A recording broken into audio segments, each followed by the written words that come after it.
Hi everyone! So today I'm going to talk about channeling. Now, what is channeling? Number one, I want to tell you all that if you didn't know, you're channeling all the time. Constantly you're channeling. When you get those aha moments, when you get those brilliant ideas, when you say something profound and you're like, where did that come from? That is your higher self channeling. Since it's just a higher version of yourself, it can always has direct access to you. And so, excuse me, you are always channeling. Now, there are different kinds of channeling if you don't want to just channel your higher self. There are different things that you can channel. Now, I'm not going to go and be like, oh, there's no negativity out there. There's negative stuff. It can't get to you unless you allow it in. So just remember that. And if you want a little added bit of protection, here's what I do. Now, you don't have to do if it doesn't resonate with you. Totally fine. So I always bring down a golden pyramid of light surrounding my house, and I say, no negative or outworn energies or entities may enter here. And then I imagine the whole pyramid being translucent golden light to solid gold, all around and underneath. And then I say, I say only my angels, spirit guides, ascended masters, and higher beings of light who wish to work with me for my own divine highest good may enter here. And then, I call in, Archangel Michael or Archangel Raphael or, one of my guides or, whoever, or someone else's guides if I'm doing a reading for someone. And, I am conscious during it. I do not go into a trance state. I have control issues. So I am 100% conscious. Nothing's going to control my body but me. And so I'm a conscious channel. Basically their consciousness merges with mine and they show me pictures or I hear words or I just see the sentence or I just automatically start speaking and the message comes through. Now there is another type of channeling that is trance channeling, and that is where the person does give permission to the entity to enter them while their spirit, their soul, their consciousness steps back or out. In the case of Ramtha, I don't know if you've heard of that person, but you can go look up Jay-Z Knight, and she channels Ramtha, and she says that she actually goes out of her body to like a future time and while he's doing his little speeches and stuff. There's also another great example is Bashar. Bashar is an alien entity who is channeled through Daryl Anka. Then there's also Abraham Hicks, who is channeled through Esther.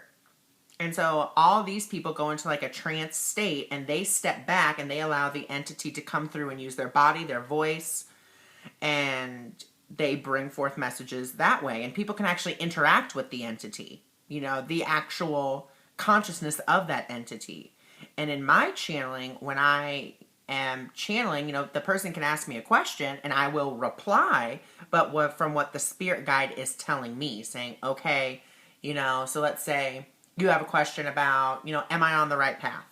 And then your guide shows me, them being a shepherd and being like, well, you're being led upon that right path.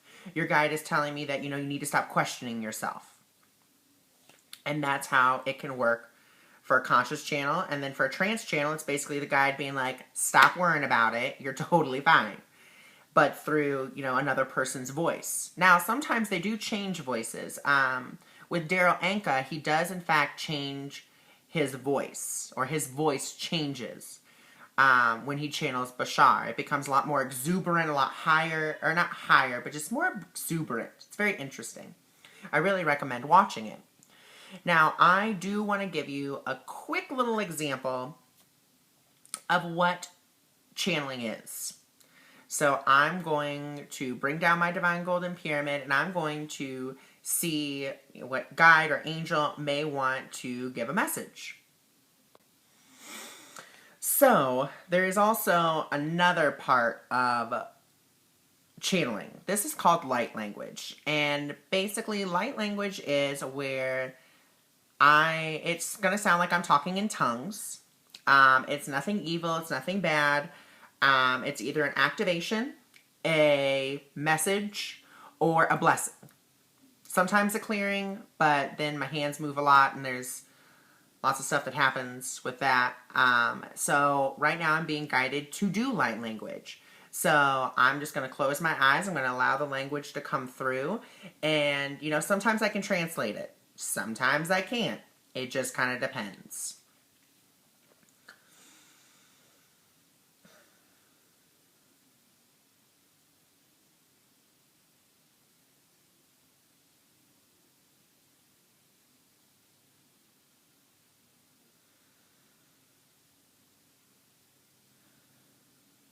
Kanake shineka naka oia na mahai naka chiini ke neka oho lama ke te kamak e te kanako oshini ke ne mahai. Ita kamoko oia na katake heshe ne ke namoko oia na makatake ta noko oia na ta she ta noko uhuna na jene ne makahai. Uchana kata heshe ne kamoko donoko chona kane he ne kada mako oia na che. O no kono kana maha ne keshe de de koho na ma de che te ko une ke ta maha je. O ta maha ne kena mohoi de te chene ke te shene he na ha. O shana kana pateke ne ko to cho do yana ha she na na le do to koho na che he na.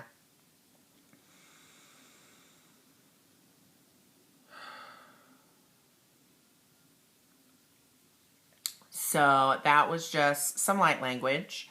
What light language is, or at least what I understand it to be, is another being coming in through me.